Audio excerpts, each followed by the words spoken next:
Hello everybody, Tammy here. Welcome to my channel. So Dolly Days Weekend is here, and yes, I did have to pay ransom for her, a tariff for her. Yes, so let's go ahead. I'll open her up. She's supposed to be a little bit less fancy doll, more economically friendly to collectors. Obviously, that did not happen for me. I ended up paying originally $118.99. That included shipping and also taxes from Good Smile Japan Company, and I live in the U.S. So I was charged that, and then a few days later, the de minimis was gone, exemption. So that kind of put things in a twist, to say the least, around here. Oh, interesting. So she does not have a little cover for her stand. Usually they have a little punch-out cover for the doll stands, and she does not have that. But I ended up getting her sent to me eventually through the UPS versus, I think it was EMS was the original thing that I picked, my original option for shipping, which meant it would have gone through the post office, and then of course the Japanese post office shut down as far as shipping to the US. And Good Smile hooked up with UPS, who then charged me an extra $45.30 for her, folks. 15 of that was a fee from UPS. Ooh, she's cute. I like her color of her lips. So two things that kind of strike me as I open her up. The color of her hair, it's a very nice color blonde. It's like a true blonde versus sort of that yellowish blonde that I've seen in some photographs. This is the color hair that I've seen her showing up with some photographs. This is not a Blythe doll, of course. This is a Rainbow High Cheryl doll, but this is what I have seen as far as the color goes. And so, to me, it's not that banana yellow.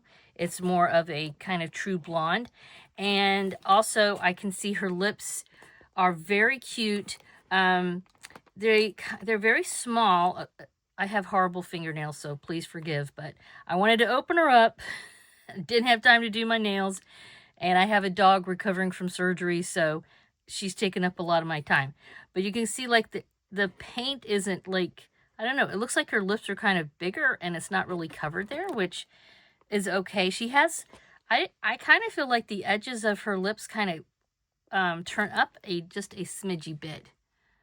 I mean, what do you guys think there? Get a close-up on the lips. Do you see what I'm talking about? Oh my gosh, she is so cute.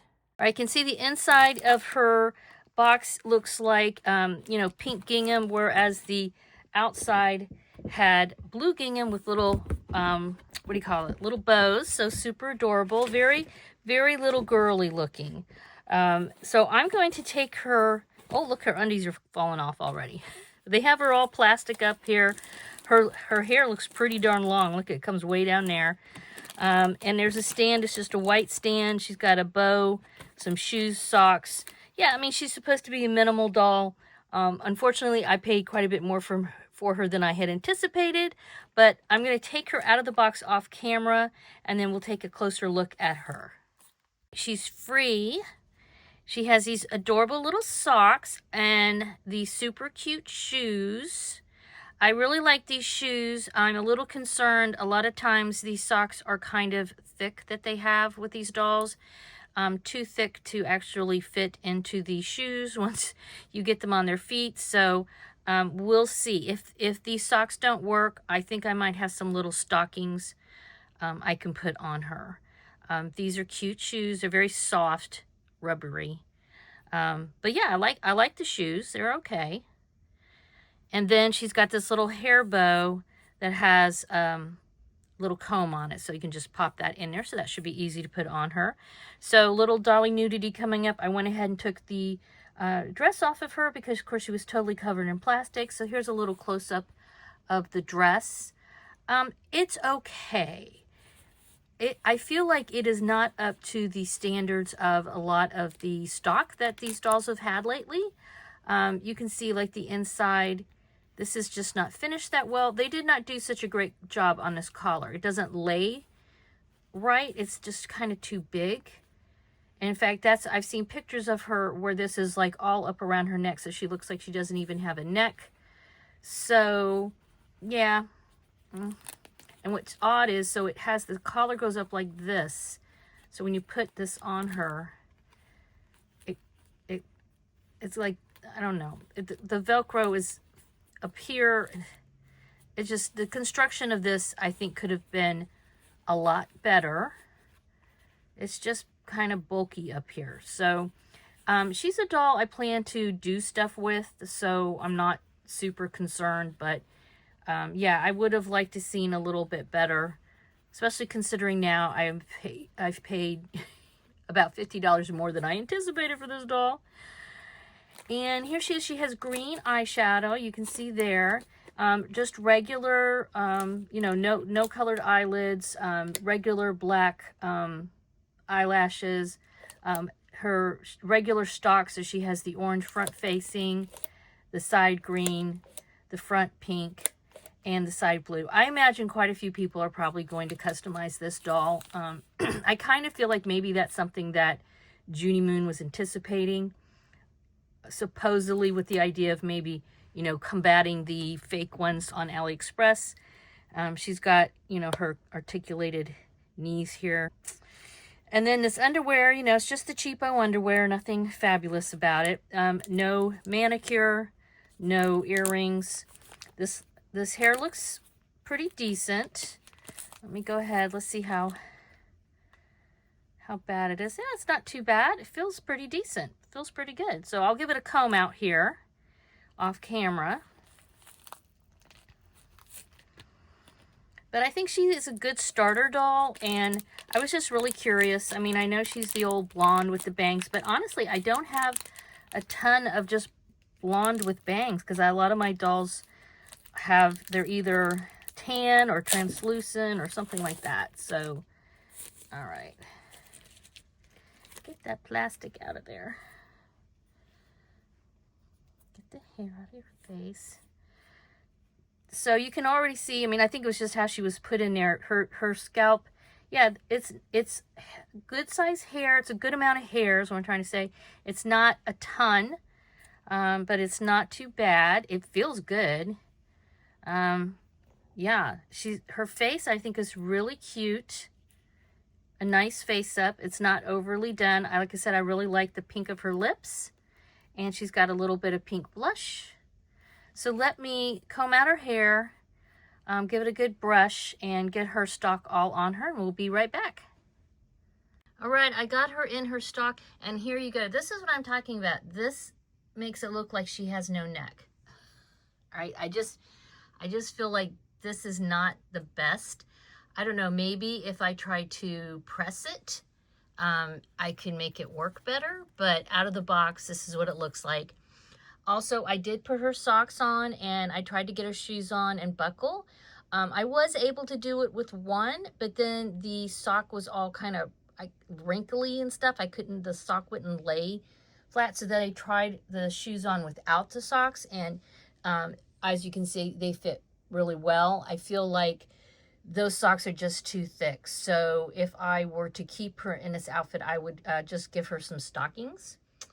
And the dress is cute on her otherwise, but yeah, around the neck seems a little odd. I really like this bow. It pops on her very easily. Her hair's really nice. I mean, here it is brushed out. It's beautiful. It's not overly dry or overly oily. It's pretty nice hair, actually. You know, a smidgy dry in the ends, as they tend to be. A little bit of a wave to it. Very cute. It's super long, which they tend to do, but I love the color. I will say I'm very happy with the color of her hair. She's a really cute doll. I don't have anything against the other color. The other color kind of reminds me of the color of Donna Donut's hair that I thought this might be. So, yeah, so that's okay. Nothing wrong with Donna Donut. She's a very cute doll too. But yeah, I'm really happy to get this little Dolly Days. I don't know. I have to think of a name for her. Maybe something related to tariffs or something like that, you know, because, yeah, she's probably, like I said, she's probably going to be my last Blythe doll purchased overseas for quite some time. If I get any other Blythes, it'll probably be pre-owned or, you know, something in the U.S. I did a video not too long ago about places in the U.S. you can purchase Blythe dolls in the U.S. so you don't have to worry about tariffs. And honestly, if there was a doll I was dying for, I would probably cough up the extra tariff money. The problem with that, though, is we still don't really have a handle in the U.S. about how much that's going to cost. This time, it cost me $45.30. Next time, I don't know. Somebody I know ended up paying closer to, I want to say it was like $80-something for a doll from Junie Moon with tariffs and the extra shipping and all that kind of stuff. So, you know, when it starts reaching an extra $100 or so, creeping up to that amount, that gives me a big pause, big pause. And I have a wonderful collection of Blythe dolls and other dolls that I can appreciate, and I can just, you know, buy other dolls that are in the U.S. and besides Blythe dolls, I know, for example, I believe there's some Grace dolls coming out from Virtual Doll Convention soon. And so, yeah, I'll just enjoy what I have and buy locally as much as I possibly can until all this is sorted out. Or like I said, unless there's something I'm really ready to pony the extra money up for. Let me know what you think about this super cute little doll that I've added to my collection. Like I said, I hope to spend some time with her and use her as a doll that I do stuff with. She's not going to be just a display doll, definitely not. All right, as usual, please give this a thumbs up. Please subscribe if you haven't already. Have a wonderful Dolly day. Bye-bye.